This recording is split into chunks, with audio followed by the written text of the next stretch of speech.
ఏపీలో తమపై దాడులు జరుగుతున్న పోలీసులు పట్టించుకోవడం లేదన్నారు వైసీపీ నేతలు.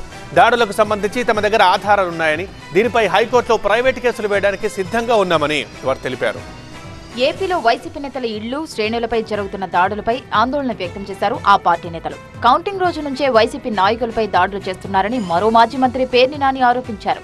టీడీపీ నుంచి గెలిచిన ఎమ్మెల్యేలే ఈ దాడుల్ని ప్రోత్సహిస్తున్నారన్నారు. బీహార్, యూపీ తరహాలో ఏపీలో హింసారాజ్యం రచిస్తున్నారని విమర్శించారు. దాడులు చేస్తున్న వారిని ఆపే ప్రయత్నం కూడా పోలీసులు చేయడం లేదన్నారు. ఈ రాష్ట్రానికి గతంలో బీహార్ ఎట్లా ఉండేదో, లేదా ఒక ఉత్తరప్రదేశ్ ఎట్లా ఉండేదో, ఇవాళ ఆంధ్రప్రదేశ్ రాష్ట్రాన్ని కూడా ఒక హింసా రాష్ట్రంగా, హింసారాజ్యంగా ఆయన తయారు చేస్తున్నటువంటి తండ్రి కొడుకు ఇద్దరు కలిసి చేస్తున్నటువంటి పరిస్థితి. ఎన్నికల ఫలితాల అనంతరం టీడీపీ, జనసేన నాయకులు ఉద్దేశపూర్వకంగా వైసీపీ శ్రేణులపై దాడులకు పాల్పడుతున్నారని ఆరోపించారు మాజీ మంత్రి కొడాలి నాని.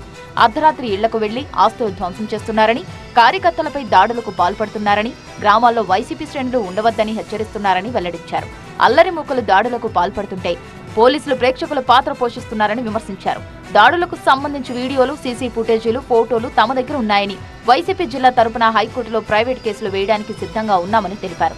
మేము జిల్లా పార్టీ తరపున మా దగ్గర ఉన్నటువంటి వీడియోగ్రాఫులతో, ఫోటోగ్రాఫులతో హైకోర్టుకు వెళ్లి ప్రైవేట్ కేసులు వేయాలని చెప్పి నిర్ణయించుకున్నాం. రాజకీయాల్లో గెలుపోటములు సహజమన్నారు మాజీ ఎమ్మెల్యే కాసు మహేష్ రెడ్డి.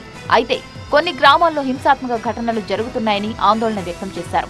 హింసాత్మక ఘటనలపై త్వరలోనే జిల్లా ఎస్పీని కలుస్తామని, వైసీపీ నేతలు, కార్యకర్తలు ఎవరూ అధైర్యపడవద్దని మహేష్ రెడ్డి అన్నారు. హింసకి తావులేదు, తక్షణమే ఈ హింసను పోలీసు వారు ఆపాలి. 1-2 రోజుల్లో రేపు సోమ మంగళవారాల్లో ఎస్పీ గారిని కూడా కలుస్తాం. ముఖ్యమైన నాయకులు ఏ గ్రామాల్లో ఏమేం జరుగుతుందో వివరిస్తాం. అవన్నీ కూడా పోలీసు వారు తక్షణమే చర్యలు తీసుకోవాల్సిందిగా కోరుకుంటున్నాం. తమ కార్యకర్తలపై దాడి జరుగుతుండడం బాధాకరమన్నారు చంద్రగిరి వైసీపీ ఇన్ఛార్జ్ జేవిరెడ్డి మోహిత్ రెడ్డి. కార్యకర్తలకు అండగా ఉంటామని భరోసా ఇచ్చారు. ఎన్నికల ఫలితాలు చూస్తే బాధేసిందన్నారు. తమ కుటుంబం ఎక్కడికి వెళ్లదని, చంద్రగిరి నియోజకవర్గ ప్రజలకు అండగా ఉంటామని అన్నారు.